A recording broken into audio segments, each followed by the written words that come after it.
I still think we're still missing the Cup drivers going on Saturday nights and racing at these local short tracks.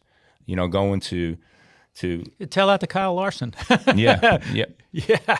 How many? What is the fan base that keeps growing and doing that on Yeah, and again, I agree with you. I mean, I'm busting you a little bit, but bringing them to the short track, keeping them safe. But again, that's a balance. You look at TV and the money that's put into watching, NASCAR. So the more I learn, the more I realize I didn't know. But there's got to be a way to make that work. I would love to have be able to do that, but I certainly understand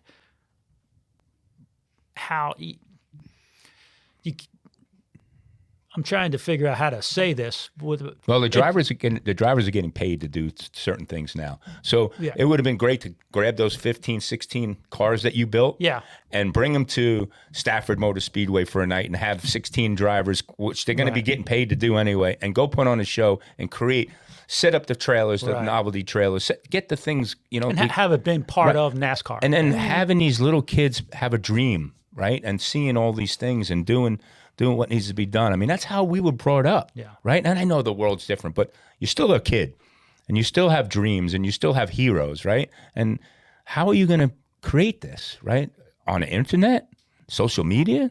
Like, how are you going to get to feel and see these people of shaking hands and getting a hat and getting a signature at a local short track and doing these things? I just think there's a space there. Can you go figure that out, please? No, I agree with you 100%. There's, look at the heroes coming up. You got to be able to go see your local heroes. That's so important to support the short tracks and to keep those short tracks going, because that's where the fire comes from, right? I mean,